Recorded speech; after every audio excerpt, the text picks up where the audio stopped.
Assalamualaikum dan salam sejahtera. Saya Muhammad Faizat Iqbal akan membentangkan 1.0 pengenalan. Andaikan seorang kontraktor telah menghadiahkan seutas jam tangan kepada seorang pegawai kerajaan kerana telah meluluskan projek kepada syarikat milik kontraktor berkenaan, adakah situasi ini dikira sebagai kegiatan rasuah? Jawapan kepada persoalan ini ialah ya, ini merupakan perbuatan rasuah. Namun, apakah aspek yang menjadikan perbuatan ini dikatakan sebagai aktiviti rasuah? Sebelum melangkah lebih jauh kepada polemik kita, wajar untuk kita ketahui definisi perkataan rasuah ini. Menurut Kamus Dewan edisi keempat, rasuah ditakrifkan sebagai pemberian untuk menumbuk rusuk, iaitu menyogok, menyuap, sogok atau suap wang.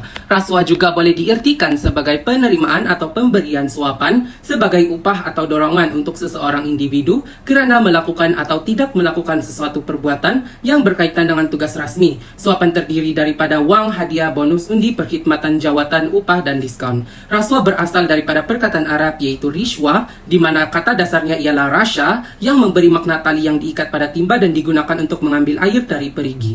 Rasuah adalah perbuatan atau tindakan yang menyalahi undang-undang apabila dilakukan bertujuan untuk mendapatkan pertolongan dengan cara pemerasan dan faedahnya adalah untuk diri sendiri. Kegiatan rasuah bukanlah jenayah yang baharu. Ia telah lama berlaku dalam sejarah tamadun manusia. Menurut ahli sejarah, amalan rasuah ini telah berlaku serentak dengan kewujudan sistem pemerintahan dan politik. Contoh kes rasuah yang berlaku dalam kalangan pemerintah negara seperti kes Presiden Filipina Ferdinand Marcos, Shah Reza dari Iran, kes Q dari Romania dan Presiden Richard Nixon dari Amerika Syarikat, yang masing-masing telah dihukum akibat penyalahgunaan kuasa dalam pentadbiran. Malaysia juga tidak ketinggalan dalam jenayah rasuah ini, iaitu skandal 1MDB dan SRC International serta skandal Air Sabah merupakan sebahagian daripada kes-kes rasuah yang berprofil tinggi. Impaknya, Malaysia telah mengalami kerugian sebanyak RM1.8 trilion daripada kegiatan rasuah ini. Secara umumnya, rasuah merupakan penyalahgunaan kuasa dan jalan pintas seseorang untuk menghadapi hidup mewah atau dengan erti kata yang lain, ingin menjadi kaya dalam masa yang singkat. Banyak implikasi negatif yang boleh datang jika kes duri dalam daging ini tidak dibendung. Antaranya ialah seperti boleh melumpuhkan fungsi satu organisasi, pemerintahan menjadi lemah dan pentadbiran negara menjadi kucar-kacir yang akhirnya menyebabkan kemerosotan ekonomi, pengabaian kepentingan masyarakat dan sebagainya. Sesungguhnya, jenayah yang menjadi gunting dalam lipatan di negara ini harus dikekang oleh semua lapisan masyarakat. Lantaran itu, ia perlu diatasi dengan apa cara sekalipun. Oleh itu, pentingnya kita mengetahui asbab berlakunya rasuah boleh terjadi khususnya di Malaysia. Persoalannya, apakah faktor-faktor berlakunya rasuah dalam kalangan masyarakat? Assalamualaikum warahmatullahi wabarakatuh. Saya Nur Syafiqah binti Roslan, nomor matriks BB22110165. Saya akan membentangkan faktor-faktor berlakunya rasuah bagi isi yang pertama, iaitu tekanan kewangan dan tekanan kerja. Setiap manusia tidak terlepas daripada menghadapi tekanan dalam kehidupan. Hal ini bertepatan dengan maksud peribahasa, bumi mana yang tidak ditimpa hujan dan lautan mana yang tidak bergelora. Dalam keadaan ini, faktor tekanan kewangan menjadi salah satu pemicu terjadinya tindakan rasuah kerana tekanan kewangan yang tinggi dapat membuat seorang individu atau organisasi merasa putus asa atau terdesak untuk memperolehi wang dengan cara yang tidak jujur. Ramai mengatakan unsur gaji yang rendah menjadi punca utama mengapa rasuah berlaku. Kebanyakan masyarakat menghadapi masalah-masalah seperti tunggakan bil, hutang, menginginkan gaya hidup yang mewah, terlibat dengan dadah, alkohol dan sebagainya. Tambahan pula, peningkatan kos sara hidup semakin meningkat, namun gaji yang diperolehi adalah tidak seiring dengan kos sara hidup. Perkara ini memberi beban yang berat kepada ketua keluarga, terutamanya kepada mereka yang memiliki isteri dan anak yang ramai. Seterusnya, tekanan kerja. Tekanan kerja yang tinggi atau persikaran kerja yang stres boleh menjadi faktor seseorang individu melakukan perbuatan jenayah.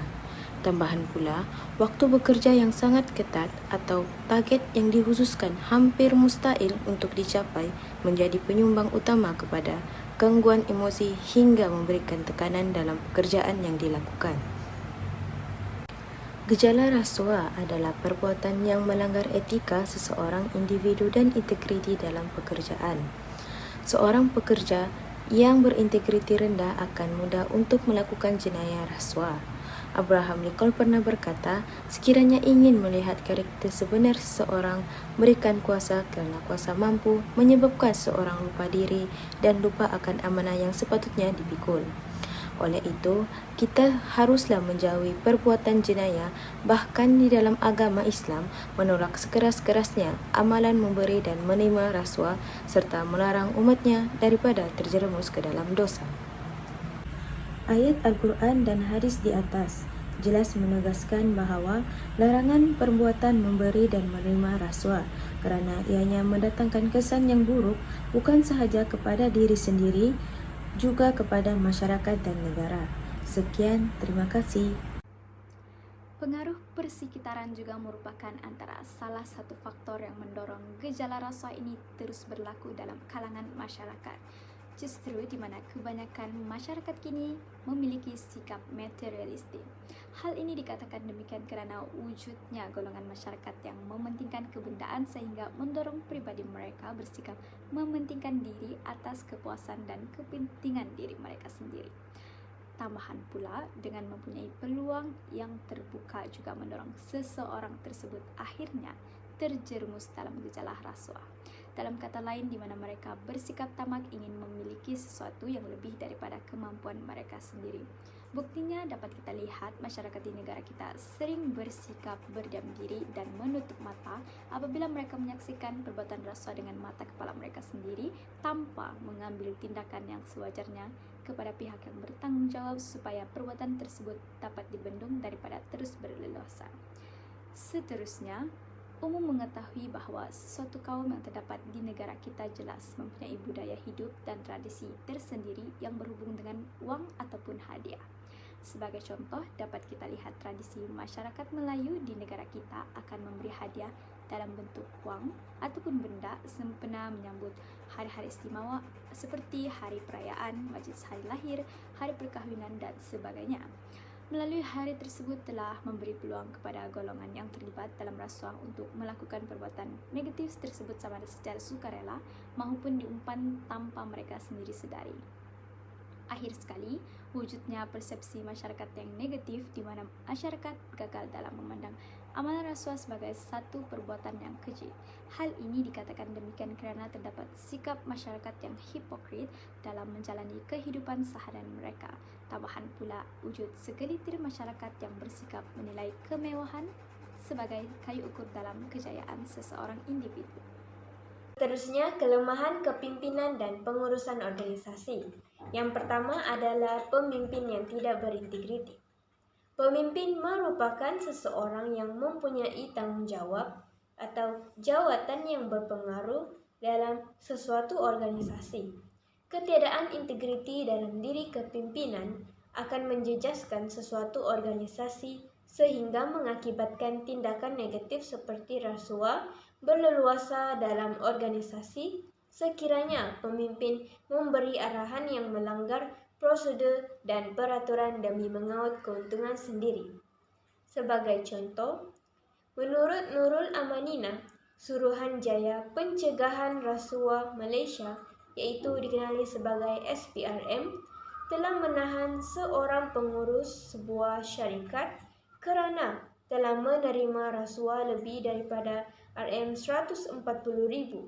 SPRM berkata, pengurus anak syarikat Felda itu menerima wang rasuah kerana sebagai balasan untuk mendapatkan kerja selenggara di ladang kelapa sawit di bawah kendalian anak syarikat Felda yang terletak di Tenggaro 6 Mersing. Kesannya, perbuatan yang dilakukan menunjukkan ketiadaan integriti dalam diri pemimpin yang menyebabkan puncak utama kepimpinan menjadi lemah dan rasuah berleluasa. Kelemahan sistem dan prosedur dalam organisasi juga menjadi punca utama berlakunya rasuah.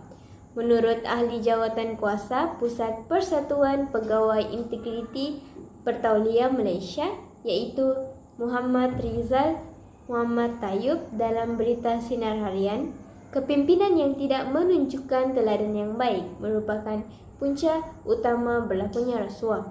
Beliau berkata, sesebuah organisasi masih mengekalkan budaya lama seperti tidak peduli, menggapo dan takut melaporkan kesalahan atas sebab kepentingan diri sendiri walaupun menyalahi peraturan dan undang-undang. Sifat yang tidak berintegriti ini menunjukkan individu tersebut ingin mendapatkan sesuatu demi kepentingan sendiri. Pekerja dalam sesebuah organisasi juga sanggup menerima rasuah dari para pesalah untuk menutup kesalahan mereka kerana demi mendapatkan ganjaran yang ditawarkan. Kesannya, kekurangan pemantauan daripada pihak berkuasa terhadap sistem dan prosedur dalam organisasi akan mendorong berlakunya punca rasuah berleluasa. Seterusnya, kelemahan pribadi dalam penghayatan agama dan nilai moral. Hal ini terbahagi kepada dua, iaitu nifaq dan juga keburukan hawa nafsu. Jadi, yang pertama, nifaq. Nifaq atau ketidakjujuran adalah satu kelemahan pribadi yang sering muncul dalam penghayatan agama.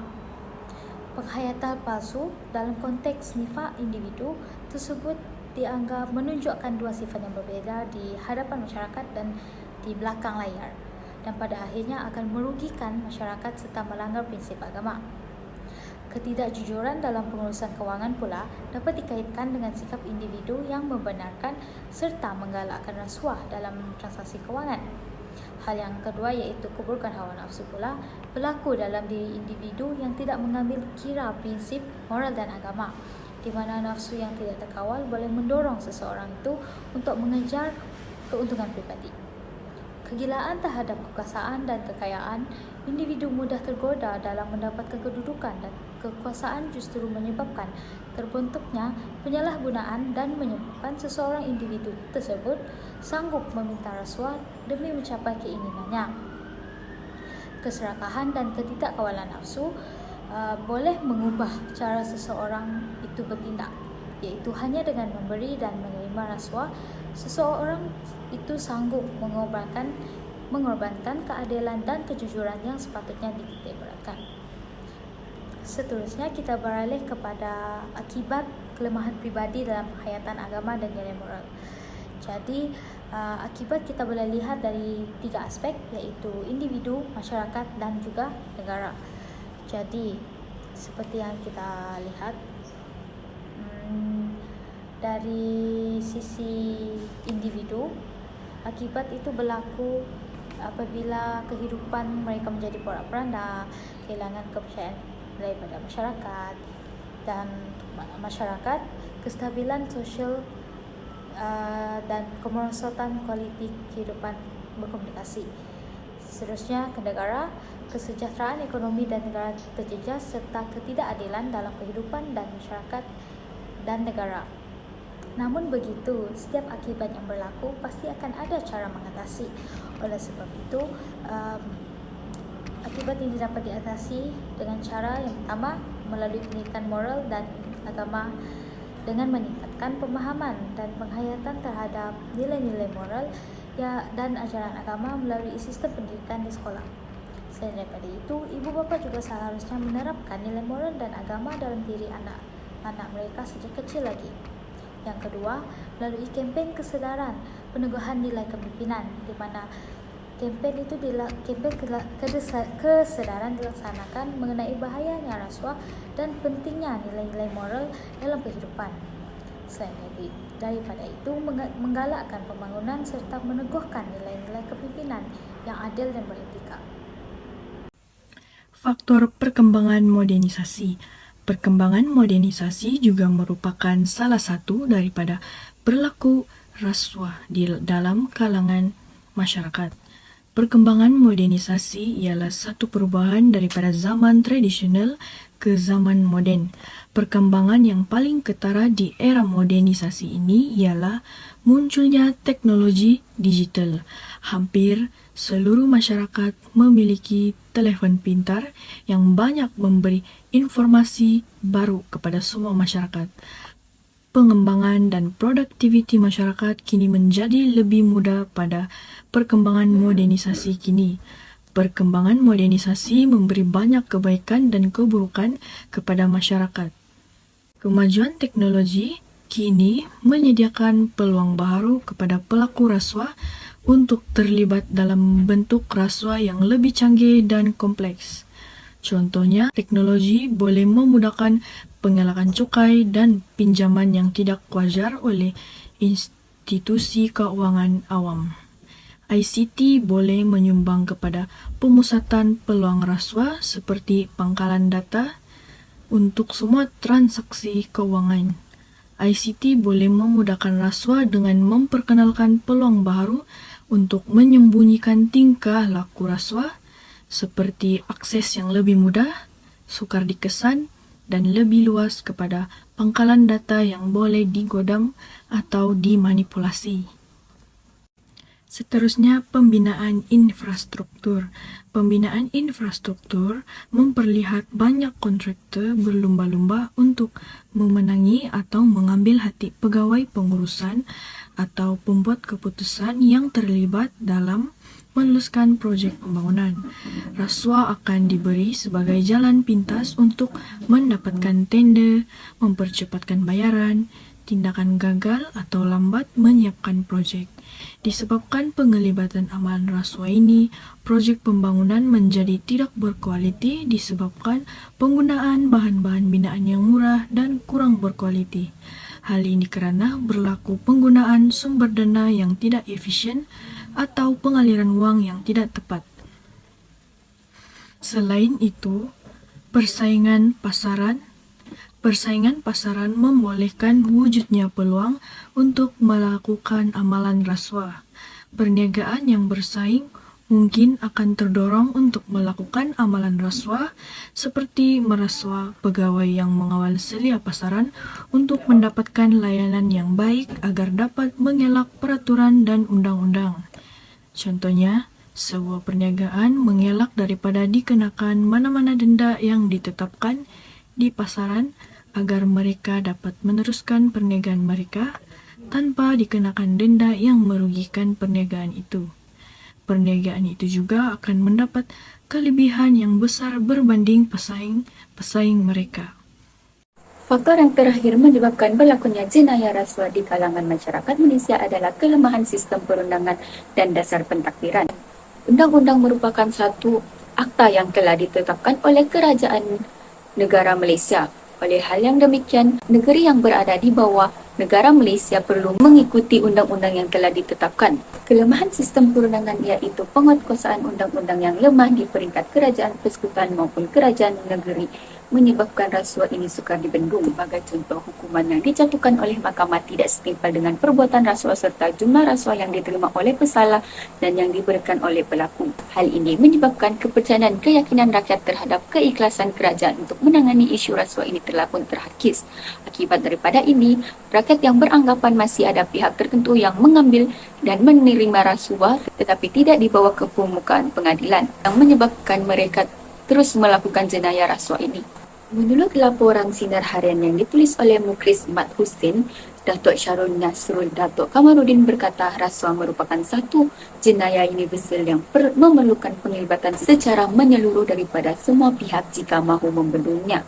Oleh hal yang demikian, kekurangan ketegasan dalam sistem perundangan dan sistem kehakiman negara Malaysia menyebabkan jenayah rasuah ini sukar untuk dibendung. Oleh hal yang demikian, pihak yang berwajib dan bertanggungjawab perlu memandang serius dan perlu mengambil langkah yang sewajarnya untuk membendung daripada jenayah rasuah ini terus berlaku di negara Malaysia.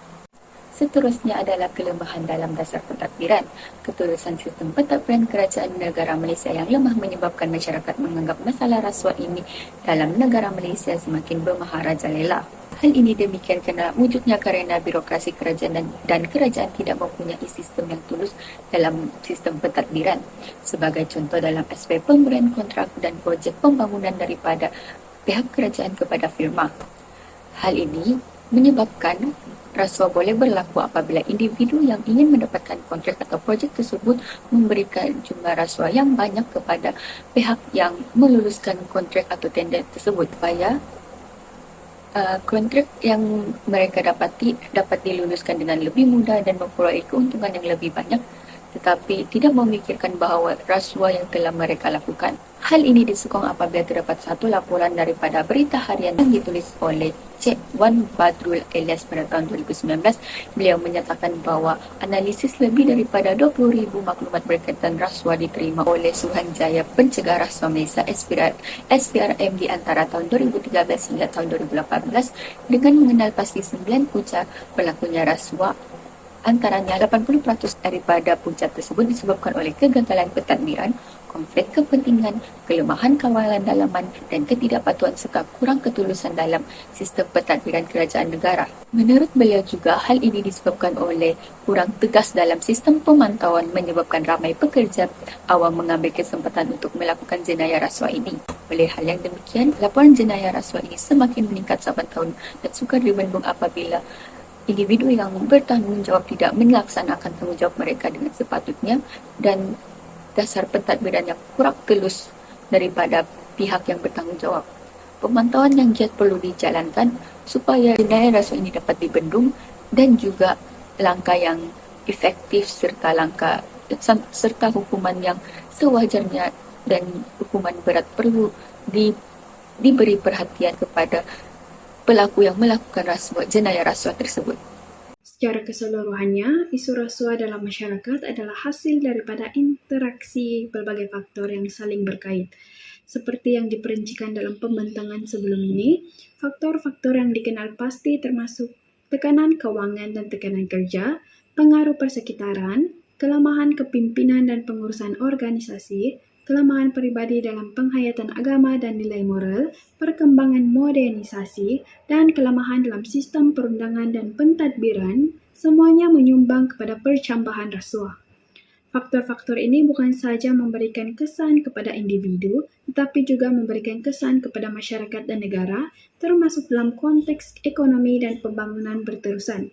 Kesimpulannya, untuk menangani isu rasuah secara berkesan, perlulah dilakukan usaha serentak dari berbagai pihak termasuk penguat kuasa undang-undang, pemimpin masyarakat dan individu dalam setiap lapisan masyarakat. Dengan tindakan bersama ini, hanya menerusi pendekatan holistik yang komprehensif, kita dapat membentuk masyarakat yang lebih bersih, adil, dan berdaya maju. Oleh itu, kita harus memberikan penekanan kepada pencegahan rasuah dengan menangani punca yang menimbulkan isu rasuah tersebut. Kita memerlukan pendekatan menyeluruh yang melibatkan peningkatan kesadaran dalam rakyat, masyarakat, memperkukuh nilai moral dan etika, dan melaksanakan pembaharuan dalam kepimpinan, pengurusan organisasi, dan sistem perundangan.